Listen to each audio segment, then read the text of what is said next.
With CSGO slowly drawing to a close and the launch of Counter-Strike 2 on the horizon, I want to reflect on the last decade and the maps that helped define who I am as a Counter-Strike player. Some of these are fan favourites, others are nostalgic, and some are just downright silly. So join me as I take you through the maps that mean the most to me. The first map on my list of maps that mean the most to me is my all-time favourite map, DE Breach. It's no secret if you look back on my channel that I love Breach, and the map just means so much to me. Countless hours I spent only queuing this map with my brother and friends, and the only time we were ever able to recruit anyone for a 5-man stack was for silly Breach games. We all got worryingly good at it too and started running challenges on it. My particular favourites were running the R8 and the CZ only, with one of my most memorable CSGO moments taking place here. Moreover, the map actually plays well. Granted, I don't think it would necessarily hold up to today's active duty map pool, but as far as just good solid maps go, you can't really get any better than Breach. There's long ranges for AWPers, medium ranges for riflers, and close range for shotgun and SMG enjoyers. There truly is something for everyone on this absolutely amazing map. I love mapping. I've never actually finished a map, but I have started a great many projects. Despite none of them having ever been finished, there's one video series that's always inspired me to boot up the Hammer SDK and map for a week straight, and that's 3Clicks Phillips' making of DE Sparity series. This series has actually become something of a comfort series for me, the same way that a show like Always Sunny in Philadelphia would. I go back to it time and time again and rewatch it. I still get kind of nervous hearing Philip talk about his scare with the black ice texture and how Vexy just about got it to him on time. I think it's really fascinating to see how maps go from dev textures to fully detailed places, and on top of that I think the aesthetics are just really nice. I love the contrast of the quaint wooden village and the factories at the back of the map. Such juxtaposition, and it's handled really well in my opinion. If I had to criticise any part of the map, I think Bombsite B is definitely a weak point and it just feels kind of uncomfortable to play, but nonetheless, I don't care. The map is fun, nostalgic, and reminds me of peak CSGO back in 2014 and 2016. The next map is Seek Abandoned House.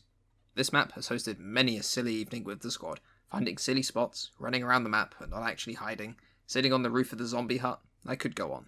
Needless to say, I believe this to be one of, if not the best hide-and-seek maps I've ever played in CSGO. There's so much versatility, and I really enjoy the sheer amount of hiding spots that exist around the map. Some really obvious, but others were really creative.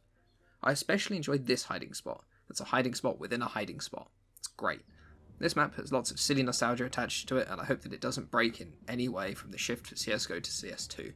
And even if it does, I might be tempted to remake it. Coming in next is AIM Map Gamma. Now, admittedly, this map isn't the visual masterpiece that you'd naturally come to expect from AIM maps, but there's a reason this map is special to me, and that's because for a long while this was the only map I could really run on my PC. My first PC was a £200 pre-built that didn't even have a dedicated GPU.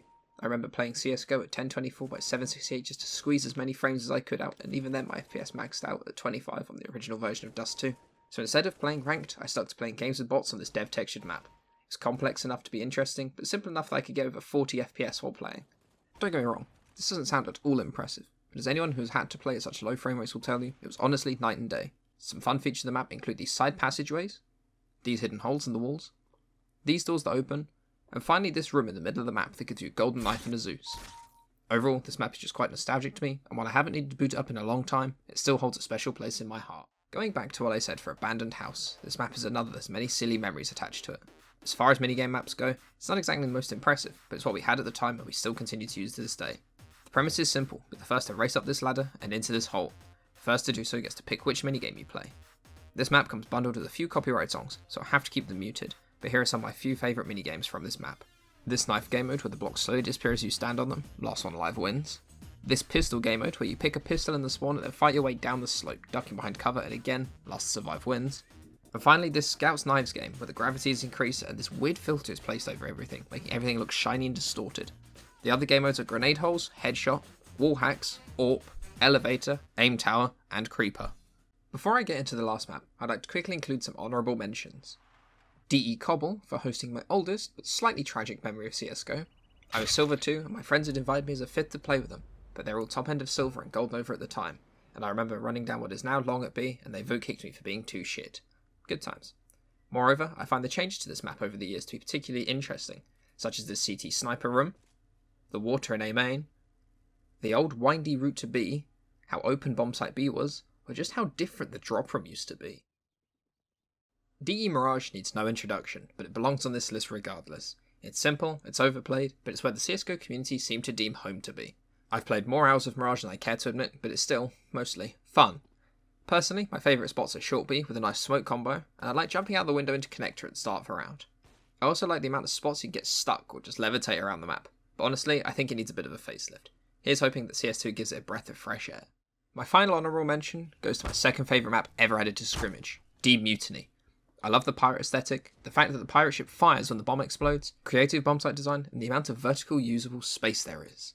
But hands down, the most memorable part is when I got queued up against one of the map creators and managed to knife him, leading to me getting this message on my Steam profile. And finally, the last map on my list is D-Dust 2. But not this Dust 2. This Dust 2. Don't get me wrong, I have no major issues with the new version of Dust 2, but the old one just again feels nostalgic to me. I'm starting to realise that I'm quite a sucker for nostalgia, but I don't care. It's one of the only maps I could ever run back in the day. I like the design and aesthetic, it was simple, but it was home. This is by far my most played map, ever. I think it's genuinely the best map ever created for an FPS game. The fact that there's so many clones in so many other games really speaks for itself. I've drawn so much inspiration for my own maps from this version, the new version, and even the leaked Source 2 screenshots. This map is the very definition of Counter-Strike in my head, and I can't wait to get my hands on Source 2 to check out all the new lighting and little details around the map. And that's my list. If you made it this far in the video, thank you for listening to my rambling.